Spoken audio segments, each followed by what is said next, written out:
What is up, Reject Nation? We are going to watch today from new Rockstars Black Widow movie, Easter Eggs and Breakdown. This is a movie that we've had an interesting experience with. Put up our movie reaction for it. I see some people who are showing up thinking that we hate the movie, when we never said that. And then there are some people who are showing up who don't like the movie, but are seeing the thumbnail of that video, thinking that we love it so much that I'm going to dislike it because you shills love everything. When really, it's okay. It's all right. We some have good stuff, some bad stuff. definite criticisms, our own subjective opinions, but as reflected in the comments of the movie reaction, and as what we said a couple weeks ago, we're hoping most people walk out of it liking it. Seems like for the most part, Marvel fans are enthused. And here's the thing though, what I've noticed is, and this is what I'm kind of hoping for from this reaction today, sometimes we might just find something okay, but then a new Rockstars video, this has happened before, where just learning a little bit more in depth can make us appreciate the movie that much more, and I'm kind of hoping that's what Eric delivers on again for us. But we'll see. We'll just have to be honest whether or not it does anything to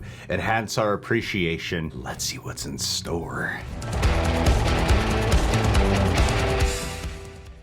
Welcome back to New Rockstars. I'm Eric Voss, and this is a breakdown of Marvel Studios' Black Widow, which finally tells the story of the most secretive Avenger and the blood on her ledger. Really is the first MCU film to release after a 2-year gap. It's just welcome relief to appreciate all the interesting filmmaking details, the MCU Easter eggs, and other hidden gems that appear all over this film. Spoiler warning, hear it. and let's dive into the past, or past. And before we begin, be sure to head over to newrockstarsmerch.com for our Black Widow-inspired latest obsession shirt. I kind of play on the classic hourglass logo. Super limited supply. We got another Black Widow shirt design you might like, as well as some Loki designs like the Gator Loki polo shirt and the Loki Out of Time tee that I'm wearing. Get it all at newrockstarsmerch.com. I own a copy. We open in Ohio, 1995, where Natasha Romanoff, age 11, played by Ever Anderson, daughter of Mila Jovovich, spent her youth with a family of Russian spies. Now these include Yelena Belova, Florence Pugh, but here, Violet McGraw, Black Widow's longtime rival in the comics, Alexei Shostakov, aka the Red Guardian, David Harbour, a Soviet counterpart to Captain America, and Melina Vostokov, Rachel Weisz, aka the Iron Maiden from the comics. But from this dysfunctional family unit, we get this film's central thematic conflict, forgiving your family. Because the main events of Black Widow are set right after Captain America's Civil War in 2016, 2 years before the Avengers would reunite in Infinity War. But in this interim period, with her Avengers family in this kind of divorce, Natasha Romanoff must both forgive and seek forgiveness from her past family so that she can learn to heal the family that she chose. Similar to the premise of The Americans on FX, Russian spy families are actually a real-world thing. In 2010, the FBI arrested 10 Russian illegals, including 4 couples who had all been living undercover in America for years. And you'll notice the opening credits alluded to this with a TV report from WHIH, that's Marvel's in-universe news service, about Natasha's family being outed, evoking those reports that we saw in 2010. I was actually not fully aware of all that historical significance that they were playing on. I thought it was just like a cool fictional thing that I'd seen in movies and shows for such a long time. I had no idea it was happening as recently as 2010. And that is true about the theme, forgiving family. I think that's a necessary thing because I think 80%, a little bit more than 80% of people think that their family is dysfunctional. Oh yeah. So I think that was the stat I heard like 10 years ago, so maybe it's caught up. Weirdly, that is it's a very universal theme. Forgive your fake family. Your children, you're thrust upon you, assembled by spies family. But the year 1995 is an eventful one in MCU history, as S.H.I.E.L.D. was stretched thin, dealing with the Skrulls and the Kree and the return of Carol Danvers in the events of Captain Marvel. But also, elsewhere in the universe, Gamora was taken from her native people and turned into a deadly weapon by Thanos, parallel to the girl soldier future awaiting these two. Well, clearly 1995 was a significant year for the women in the MCU. Absolutely. I want a whole 90s universe of just the female characters. Young Natasha has blue hair covering up her red roots, already foretelling a life of hair alteration and masking her red. The sisters exchange this whistle, which they echo to say goodbye at the end of the film.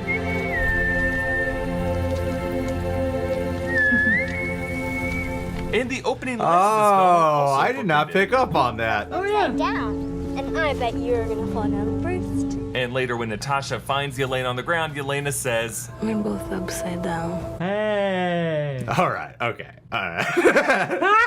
I gotta give credit to that. That's something that flew over this guy's head entirely. I did not flash back to the beginning of the movie, and clearly they are directly making a bookend to that. Yeah. Because she is rejecting them as her real family, and in that moment she is accepting, no, you are my sister. This mirrors a moment of family bonding. That's good. It's good. Good. It's good. Point to the movie. Good writing and visual storytelling. After stealing a secret government disc, they have to flee, and they play Yelena's favorite song, Don McLean's American Pie, a song about the 1959 plane crash that killed early rock and roll stars Buddy Holly, Richie Valens, and the Big Bopper, a song that many interpret as a kind of allegory for American pop culture throughout the 50s and 60s, with all these crazy specific references that Don McLean has cryptically never acknowledged what they actually mean, but generally it is about American disillusionment of that era. But interestingly, Yelena just likes the song for its simple, catchy melody, not really realizing the darker truth of the lyrics. Me too! Most people probably. Without really understanding the darkness of what's going on. Notice how the song plays over some departing images of Americana, including a football game, recalling the lyrics of the fourth verse of American Pie about a football game halftime marching band refusing to leave the field, which some say could have really been about the Beatles' rock takeover with Sgt. Pepper, and in the shot you can see the marching band on the far end of the field there. When they get to the plane, Alexei clears away by showing some surprising super strength. It's a good moment. Notice how the trailer flips with just a solid thud, no bounce, just a subtle animation effect showing how heavy this thing is. Now they're pursued by SHIELD SUVs, not those of the FBI or even the local PD, indicating that they're not being chased because they're Russian spies, but because they interfered with a SHIELD operation, which we learn more about when they arrive in Cuba and meet with General Dreykov. And the North Institute. Ashes. Yes, the North Institute is from a 2004 run of Black Widow comics. The Institute worked on behalf of the Gynecon Corporation. I know, it's called the Gynecon Corporation. But they were killing off Widow agents after they purchased Russian biotech from the Red Room's successor. But in this film, it's a similar program, but run by SHIELD, which was secretly run by Hydra at the time, in conjunction with their Winter Soldier program to produce a cellular map of the inner brain for chemically induced mind control. But Dreykov is a familiar name in the MCU, first mentioned by Loki all the way back in the first Avengers film. I got red in my ledger. I'd like to wipe it out. Can you? Can you wipe out that much red? Dreykov's daughter?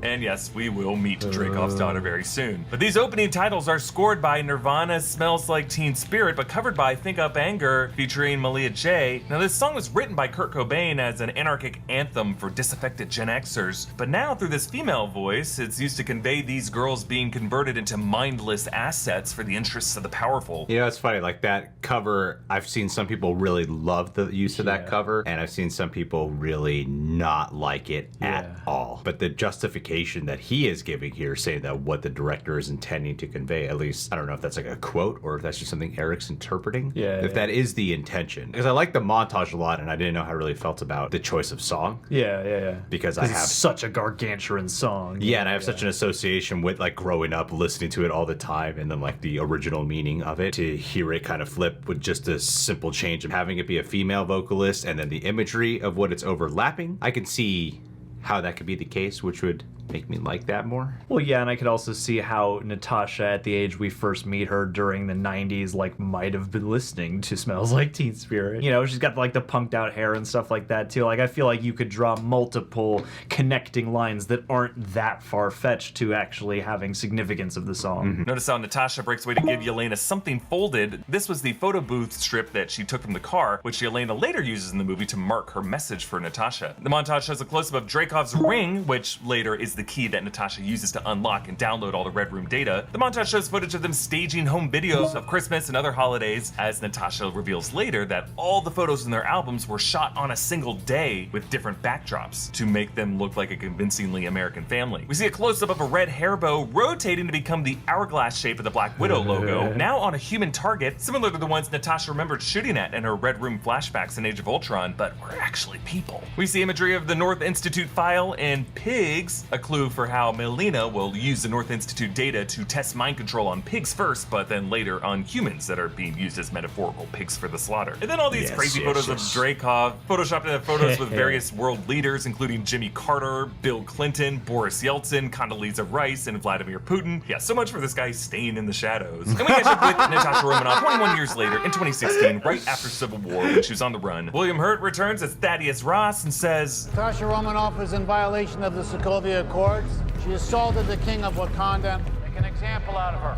Yes, referring to the superhero registration law that Captain America refused to sign, and Natasha, despite initially agreeing with Tony Stark, swung over to Team Cap by attacking Black Panther to allow Cap and Bucky to escape. And Ross tells her, We got Barton, we got Wilson, and the other guy, the incredible shrinking convict. referring to the members of Team Cap, who at this point were still imprisoned on the raft, including Hawkeye and Falcon, and the incredible shrinking convict is Ant-Man Scott Lang, and I love how he uses the Hulk's incredible moniker for that. Natasha brings up Ross's triple bypass surgery that he used to explain his absence at the start of Civil War, but she slips on by actually being on a ferry to Norway. Girl, I'll get you, Black Widow. In Morocco, adult Yelena Belova leads a team targeting an older widow, Roxana, who sprays Yelena with the antidote to the widow's chemical subjugation. I like how during their knife fight, Yelena drops the knife from one hand to the other. I love that move. Natasha actually later uses it while fighting Taskmaster, just showing some of their parallel training. See, it's like little things like that I appreciate the most with the visual story details. I didn't pick up on that both Natasha and her did that. And it's cool that for the fight choreography, they would give them similar fighting styles considering where they both trained. And that knife, like, this, one thing that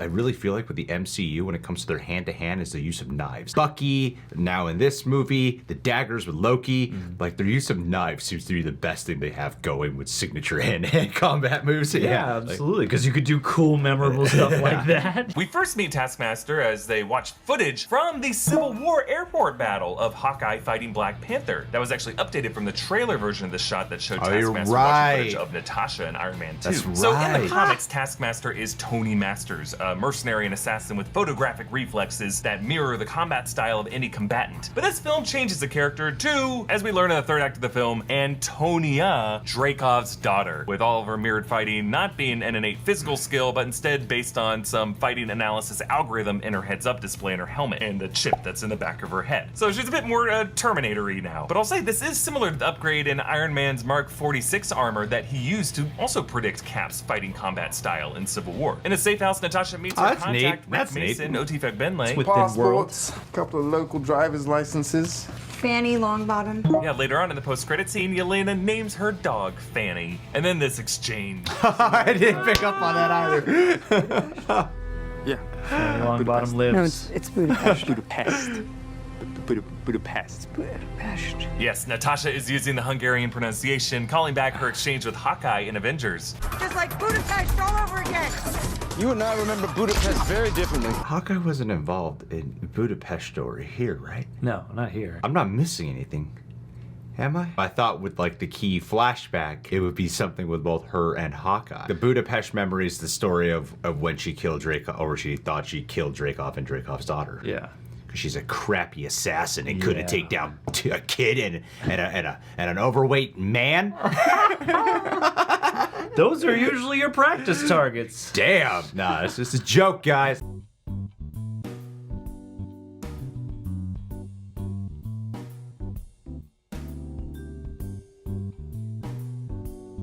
Natasha looks at some blonde hair dye, setting up how she will change her hair by the end of this film to set up her look in Avengers Infinity War. And she watches the 007 Roger Moore film Moonraker, with some surprisingly similar plot points as Black Widow, including a skydive parachute sequence that people definitely should not have survived, and a hidden base floating in secret above Earth. Oh yeah! Moonraker love. I know it's like comic book movies especially, like Logan with Shane. They'll do that thing where like, oh, well, let's just let the audience really clue them in on what it is we're referencing or homaging to a certain extent, you know? We'll have it actually appear in the film for the wise person who's really looking for it. Yeah, should have remembered Moonraker, the best Bond film Everyone ever was. loves Moonraker. But Taskmaster attacks Natasha using a shield with a discus hurl that she likely got from watching footage of Captain America. And I love this detail. When Natasha crawls out of her vehicle looking for Taskmaster, notice how the vehicle suddenly stops teetering, even though without Nat, nothing would be weighing looking down that side of the vehicle, telling us that it was Taskmaster who had landed on top of it. Natasha tries to take down Taskmaster with her classic scissors maneuver, but Taskmaster uses it right back on her. Now within Taskmaster's heads-up display, on the right are the words evaluating defensive measures, with on the left a predict percentage and a threat percentage, and then various pressure points on her body with percentages maybe to show how effective a blow to that region would be or how likely Natasha is to use it. And again, yes, this is very similar to Stark's Mark 46 tech, so much so that I'm wondering if a version or an early prototype of it could have been stolen from Stark's research. They do simultaneous flip jumps to their feet, something that Natasha remembers as a move she later uses in combination with the downward punch to release the antidote on her. And then in the second scan, Taskmaster's display shows 2 numbers per arm, the top of which may correspond to the likelihood she'll strike with that side, the bottom maybe meaning how much of a threat that strike would be. And then the directive has changed to redirect to primary target, meaning that all of this is being viewed remotely by Dreykov giving her command. See, I like those details. I love those details a lot. I love them. You get the immediate idea of Taskmaster's doing some scanning on her. Little things like that, I wish we kind of honed in on a little bit more in the movie to really let you live within the... Because I think a common consensus, while some people really did like Taskmaster ultimately, I feel like even for a lot of people who ultimately enjoyed this film, it seems to be they kind of wanted a little bit more Taskmaster being like Taskmaster. Getting a clearer sense of how the specifics of Taskmaster work would have been really cool. Tad bit more of that I would have appreciated. Because those are details that you want to ring true anyway. Like, you want to have those little readouts and numbers,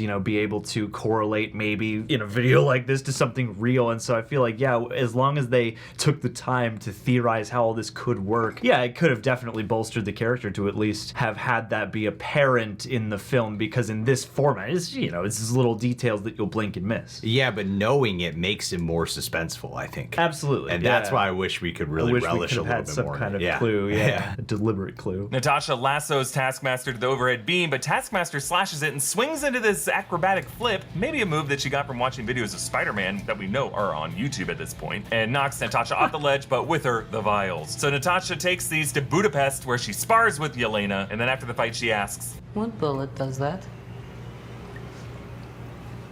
Bullets, arrows. Another reminder of Natasha and Hawkeye's past in Budapest. And perhaps this was some scuffle after their attempt to kill Dreykov, which Natasha reveals was the final step in her defection to S.H.I.E.L.D. See, I want to see that. Natasha to bring the vials back here. She wanted her to give it would have been a perfect cameo opportunity. Like Tony Stark, but Natasha says they aren't talking. Just one example of how the Civil War really just left the world a less safe place. They're chased by other widows. One tragically breaks her leg, so Dreykov decides to terminate her remotely from his tablet. Yikes. Taskmaster chases them in a freaking tank, plowing through the cars on the street as they are fleeing on a motorcycle. And with Taskmaster's Terminator essence, it's just hard not to see this as an homage to the chase sequence in T2 Judgment Day. Natasha and Yelena hide from Taskmaster in a ceiling vent. Bart and I spent 2 days hiding out up here. The doodles include a Hawkeye arrow, some games of tic-tac-toe, and a game of Hangman. It's hard to make out what the word was supposed to be, but based on the letters and the wrong letters already chosen, I'm gonna guess butterfly. A flashback shows that Budapest mission with Natasha tracking Dreykov's daughter.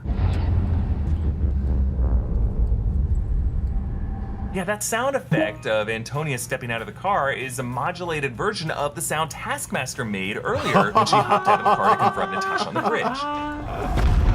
Really? Let's hear it again. Just a little clue telling us that they are the same person. Yelena explains that the reason Dreykov was able to stay off of Natasha's radar or never tried to kill her was to stay hidden from the big Avengers. Wait, what are the big ones? Well, I doubt the god from space has to take an ibuprofen after a fight. Of course, referencing Thor, though Thor was off-world during Civil War. Yelena mocks Natasha's landing pose with the hair flipped back. It's a fighting pose. You're a total poser. Not a poser. One of my favorite running jokes of the movie, but also an example of how to Yelena, Natasha's family of the Avengers seems like a joke. A way of hitting back at her for Natasha saying Yelena thinking her Ohio family was so great, that being a joke. Later, they talk about their parents. Did you ever look for your parents?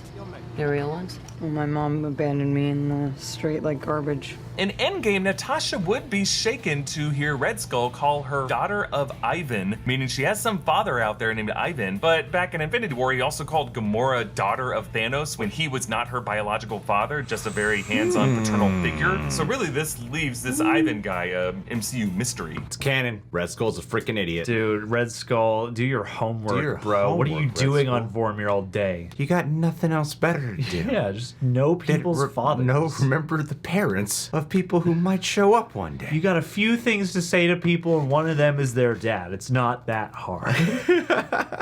Or maybe Red Skull was like, she doesn't know who her father is. I can say whatever name I want. I can screw with her.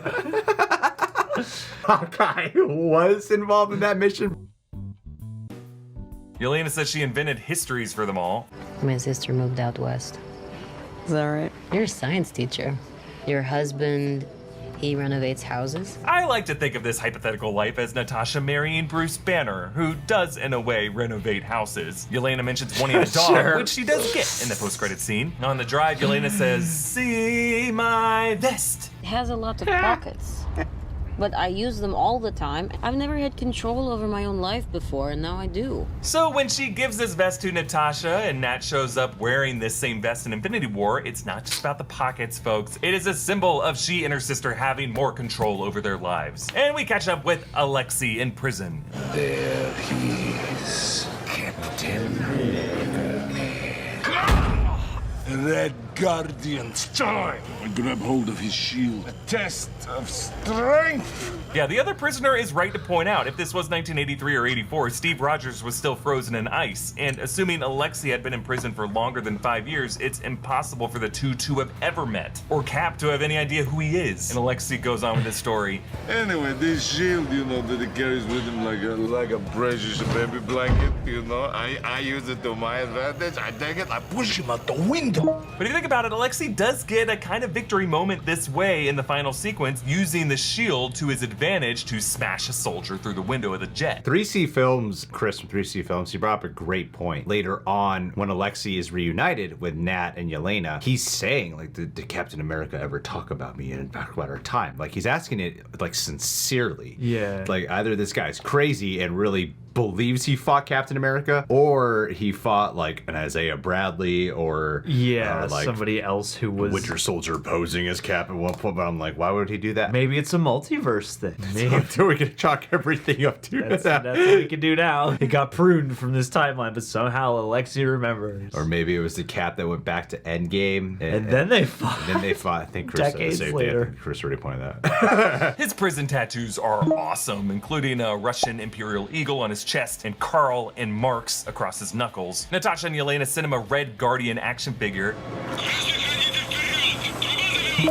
Yeah, it sounds like David Harbour actually recorded the Russian catchphrase for the toy. And I love that Natasha and Yelena assumed he would be wistful enough to pull that string so that he would find the earpiece in the head. On their tablet, this prison is called Seventh Circle Prison, which is the name of a run of the Punisher Daredevil comics, but also the Circle in Hell in Dante's Inferno for souls that have committed acts of violence. Alexei's strong enough to break glass and kick down the doors, but not to climb the second level, perhaps justifying why he was unable to escape in the past. Natasha does her post-landing. Yelena blows the tower, which triggers an avalanche, and Alexei springboards off a shield to make it up finally, similar to that moment in the Avengers when Natasha springboarded from Cap's shield to hop up to some Chitauri. And then after lifting him out, Yelena hits Alexei for abandoning them, and he asks if it's her time of the month, to which they respond, I don't have a uterus. Or ovaries. Yeah, that's what happens when the Red Room gives you an involuntary hysterectomy. Yes, a much more vivid description of what Natasha described in Age of Ultron to Bruce Banner. They have a graduation ceremony. They sterilize you. It's efficient.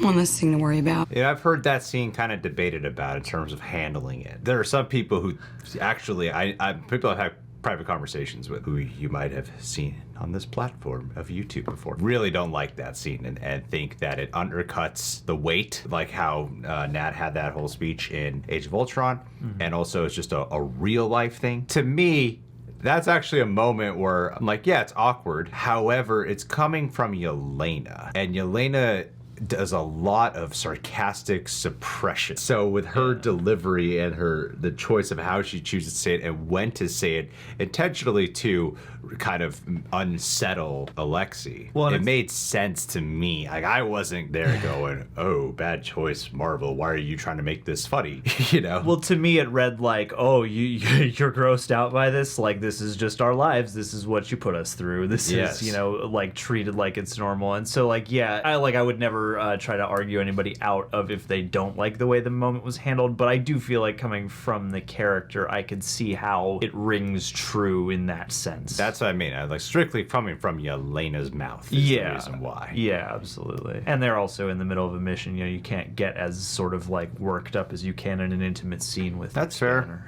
So they find Melina on her pig farm where she's using mind control tech to guide these pigs through a maze like lab rats. I just feel so bad for these pigs, especially that Alexei one, the one she nearly suffocates. Of course, not to mention the human test subjects, whom she never really seems to feel that bad about torturing. We stole the key to unlocking free will. The world functions on a higher level when it is controlled. Which leads to an argument over whether they were true family at any point. Our family was never real, so there's nothing to hold on to. Please don't say that. It was real.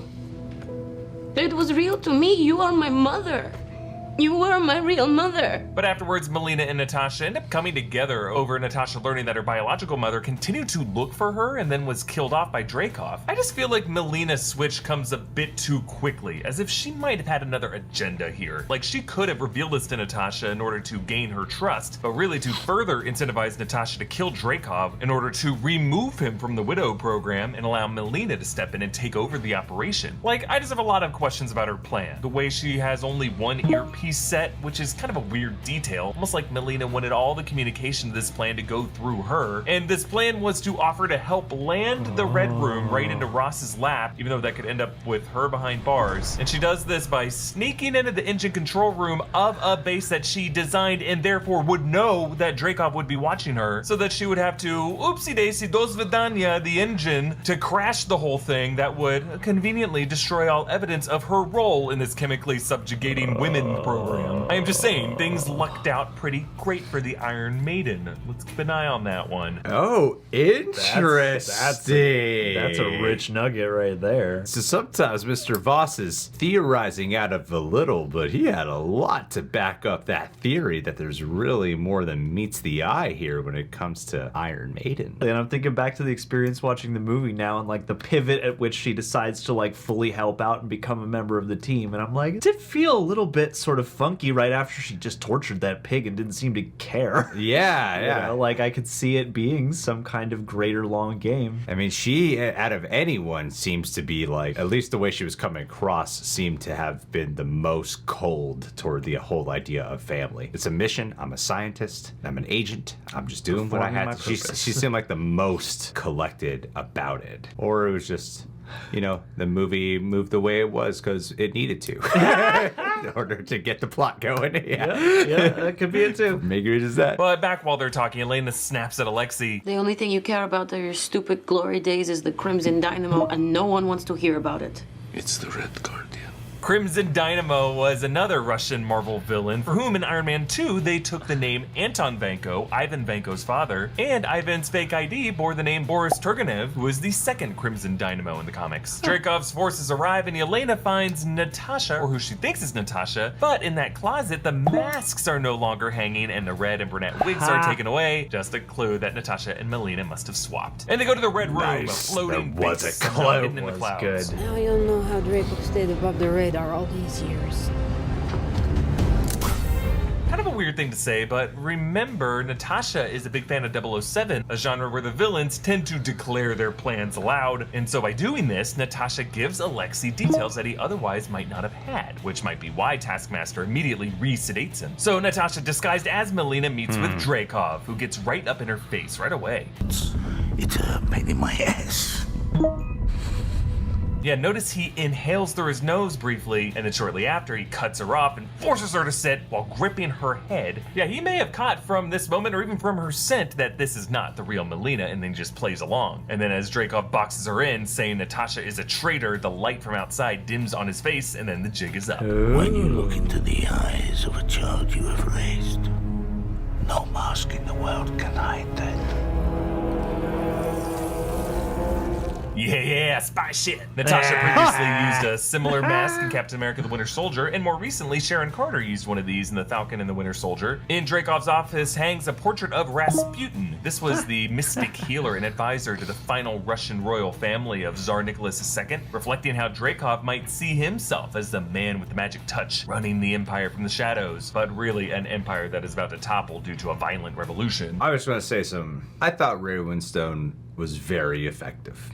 A lot of people don't care for his character. Was the character underwritten? Sure. But I still thought Ray Winstone brought his A game to that role. That whole taunting scene towards Natasha, which I'm sure we might go over a little bit, he was excellent. Yeah, he's like such a I sleaze. grew to hate the sadistic mad mind that he is. Yeah. Just in that moment, I was like, I don't know if I hated him, but I was like, I found him very repulsive in the right ways. Yes, absolutely. I agree. Yeah. When Dreykov tells Antonia to reveal herself, she does so by hitting a specific button on her Buzz Lightyear panel, something Natasha notices and then later uses in the final blows of the fight on the ground to pop open her helmet so that she can spray her. Dreykov reveals he has been making Widow agents out of girls all over the world. It's kind of impossible to count all of them on the screen, but by going by the little red squares, since we know each of them is a face, looks like about 48 rows down and at least 3 times that wide. So around 7,000 widows or more, which is an insanely huge army of assassins. But notice how this map shows no widows illuminated in the Wakanda region. Now this is still right after Civil War. Wakanda has not yet revealed itself as a major world power. People just think it's a small, poor farming country. But really, Dreykov's talk about toppling world empires really would not have upset the global status quo that much if Wakanda remained standing. And once Dreykov shows his cards by saying he runs it all from that control pad, Natasha responds, Thank you for your cooperation.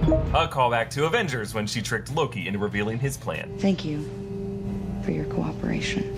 So Natasha severs her olfactory nerve so that she can attack Dreykov, and you can see the moment she snatches his ring when she places her hand on his on the control pad, goes right over the ring, and as he falls back, no ring. Dreykov's glasses fall off as she hits him, but when the widows save him, he puts them back on, signaling how he's back in control, but setting up, when he dies, his glasses fly off after Yelena blows his getaway jet's engine. Meanwhile, Taskmaster's fighting Alexei, showing off some vibranium claws like Black Panther, and kick flips the shield, just like Cap's big move. Also, notice Taskmaster shows that she's been watching footage of the Winter Soldier as well, because she does Bucky's signature knife flip. Natasha fights the other widows as the red light from Dreykov's world map beams the faces of the other girls onto their own faces, just showing how all these women are connected, fighting for the fates of all the women around the globe. And Yelena hits them all with an antidote grenade, and as Natasha downloads the data about the other widows, their faces flicker past, creating this kind of Michael Jackson black or white music video effect where they all merge into one. Just another display of how all their forced servitude connects them in a way. When Natasha frees Taskmaster from the cell, Taskmaster's heads-up display in the helmet flickers, a little sign to Natasha that the prediction algorithm is glitching and she might have a chance to break through to her. But the base explodes and crashes, leading to this insane skydive battle. And to stop her sister from falling first, echoing the first scene, Natasha dives after her with a parachute and then miraculously makes it to the ground safely enough. Natasha gets a scissor kick that Antonia is unable to reciprocate, so Natasha can open her helmet and punch the vial. In the aftermath of all this, the family makes their peace. If it can work out with the 4 of us, there may be some hope for the Avengers. Yes, this movie's way of linking the forgiving family theme with Natasha's coming conflicts alongside the Avengers, which Natasha echoes again in the final scene. It's funny, my whole life I didn't think I had any family.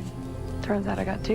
So, one of them's a bit of a mess right now. I'm gonna go break a few of them out of prison. See if I can't help patch things up. With her short blonde hair and Yelena's vest, she is ready for when we would chronologically see her next in Infinity War. But wait a minute, what happened? And I've talked to Paul from Heavy Spoilers about this quite a bit. What happens? She's waiting, right? She's waiting at the pile of rubble, and then Ross is showing up. Yeah, his little convoy's coming. And she's looking at them. What happened? Like, did Ross let her go? But why would Ross let her go? Ross gets there and she throws one of those smoke bombs down and disappears. Did she see them coming and somehow she escaped from it? They don't explain what happened. Like, I could believe a scenario where Black Widow managed to escape from them, but that Seems like something it you'd seems want to like the show odds us. would be very much against her in this particular situation, too. Yeah, and it certainly seems as though at what point it is in the action that she's ready to kind of stand and face him or something. I don't know. That's what the visual language suggests. There is a missing beat there, especially because the next scene's like, I'm gonna go to that prison that where Ross is in charge of. Yeah. I'm gonna bring people out of there, you know? Yeah, that scene is about her thinking about talking to Ross, but then ultimately deciding on a better plan. Now, timeline-wise, this would set all the 2016 events of Black Widow just in the few days during the epilogue of Civil War, linking back up with Cap as he broke the others out of the raft at the very end of that film. And then still leaving it a big mystery what they were all doing for 2 years on the run after this. And as she takes off in the Quinjet, the music is Alan Silvestri's Avengers theme.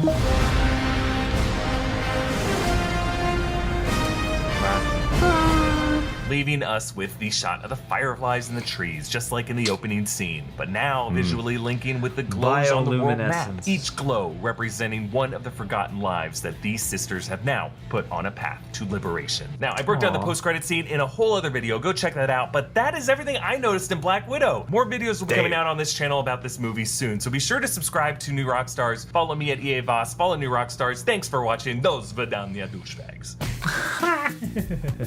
Where's your end screen graphic? Where's the end screen? Do you appreciate the movie more? I do. No, sincerely, I do. I do too. I mean, I think like the overwhelming amount of opinions thrown my way about my opinions have a little bit overwhelmed me. Yes, and taken the wind out of me. But I do appreciate it more. Like, clearly there's some great visual attention to detail in many moments that completely flew over my head. I definitely respect it a lot more. Do you? Yeah. I No? do. No, seriously, I think it had probably the same effect on both of us. I definitely came out with a wider appreciation of, the crafting and what you can tell the intent was from these little details that we get and stuff like that. Yeah, it kind of touched upon a lot of things that I at least had a gripe about or something, and at least expanded upon them in a way where I was like, oh yeah, there's something to appreciate there beyond what my original takeaway was. Well, guys, hope you're doing well. Leave your thoughts down below. Where do you think? Who do you want to spit off of? Or some stupid, shitty question that I direct towards you to say whatever you want. Subscribe, click that bell, hit that like button if you care to. Hey, let's do a... Sarah Campbell. If there's anyone who's a kick-ass lady at this channel, I think it's you. And that's about the only kind of connective movie tissue. I'm not gonna pitch you as some kind of international spy, because you are good enough as you are. You are a person who seems to have a wonderful attitude and lust for life. I just appreciate your presence here and everything that you bring in our brief but meaningful interactions. Your support means a lot, and yeah, I hope you're doing well. If you saw this movie, did you like it? Let us know. Should we have been easier on the movie? Should we have been harder on the movie? Should we have been more middle road about the movie? Let us know, because it's all about pandering. And so I want to know what you specifically want, Sarah. That's who we're going to do the next Marvel review for, so get those notes in. That's good. Thank you, sir.